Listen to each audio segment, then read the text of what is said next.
Hello everyone, कैसे हैं आप सब। मेरा नाम वैभव कौशिक है और आप सभी जुड़ चुके हैं संस्कृति आईएएस के यूट्यूब प्लेटफॉर्म पर।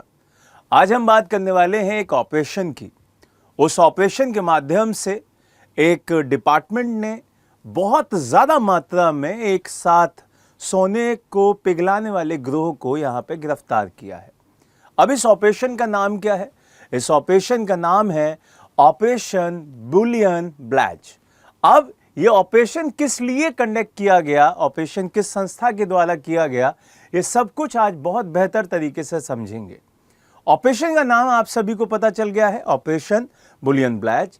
अब उस डिपार्टमेंट का नाम जान लेते हैं जिस डिपार्टमेंट ने ये ऑपरेशन कंडक्ट किया है। उस डिपार्टमेंट का नाम है राजस्व खुफिया निदेशालय, जिसको हम लोग DRI भी कहते हैं। इंग्लिश में उसी का नाम डायरेक्टरेट ऑफ रेवेन्यू इंटेलिजेंस है और उसी को हिंदी में हम लोग राजस्व खुफिया निर्देशालय कहते हैं। DRI ने ऑपरेशन बुलियन ब्लैज के तहत मुंबई में सोने की तस्करी करने वाले बहुत सारे जो वहाँ पे गिरोह काम करते हैं, उनकी जो भट्टियाँ हैं उनमें पिघलाने का काम किया जाता है।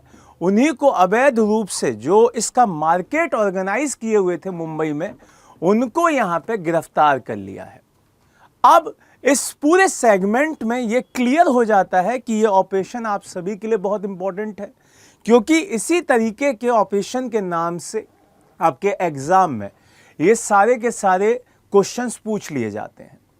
अब ये आम जिंदगी में भी बहुत ज़्यादा इंपॉर्टेंट है, क्योंकि हमारे भारत के अंदर, हमारे हिंदुस्तान के अंदर सीधे सीधे हर फैमिली में ये चलन है कि हर किसी के पास एक सोने की धातु से बना हुआ आभूषण होना चाहिए।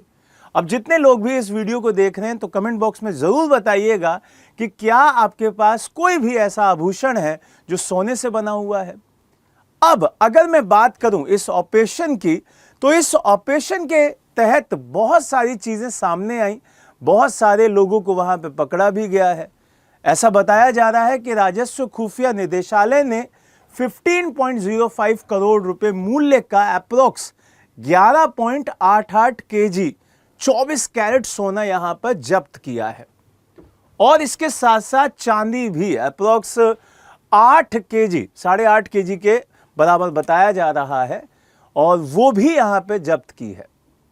अब यहां पर जो इस पूरे सेगमेंट में आप देखेंगे, जो सीमा शुल्क अधिनियम 1962 के प्रावधानों के तहत ये पूरी की पूरी जब्ती की गई है। अगर हम देखें कि सोने की तस्करी, गलाने और अवैध बिक्री में शामिल मास्टरमाइंड को वहां पे उसमें गिरफ्तार कर लिया गया। अब ये सारी चीज़ें आपके कई सारे सेगमेंट्स को सामने लेके आती हैं, जैसे कि आपका राजस्व खुफिया जो निदेशालय है वो इम्पोर्टेंट हो जाता है, आपका ऑपरेशन बुलियन ब्लैज इंपॉर्टेंट हो जाता है और इसी के तहत जो चीज़ें यहाँ पे सामने आ रही कि भाई भारत में आज की डेट में ऐसा कहा जा रहा है कि सोने की जो चीज़ें हैं, सोने की जो कैपेसिटी है, उसको गेन करने वाला भारत बहुत इंपॉर्टेंट देश है। तो इसी वजह से ये सारी की सारी चीज़ें यहाँ पर PIB में भी रिलीज़ की गई हैं। तो PIB की रिपोर्ट में ये सब कुछ यहाँ पे भारत सरकार के द्वारा खुद साझा किया गया है, जो हमारा संगठन है उसके द्वारा साझा किया गया है। तो अब बहुत बहुत बधाई पहले तो डिपार्टमेंट को, और उम्मीद है कि जो लोग सोने की इस तरीके से तस्करी करते हैं या उसको गला के अवैध रूप से इकट्ठा करते हैं तो उन पर ज़्यादा से ज़्यादा कार्रवाई भारत सरकार करेगी। अब लेकिन मुझे कमेंट बॉक्स में ये आप बताइएगा कि कितने लोगों के पास सोने के धातु से बना हुआ कोई भी आभूषण उनकी बॉडी पर अभी भी है, और अगर नहीं है तो कितने लोग चाहते हैं कि सोने से बनी हुई एक अंगूठी, भारी अंगूठी उनके हाथ में हो। ठीक है, तो चलिए नई वीडियो के साथ दोबारा मिलेंगे। जय हिंद, जय भारत।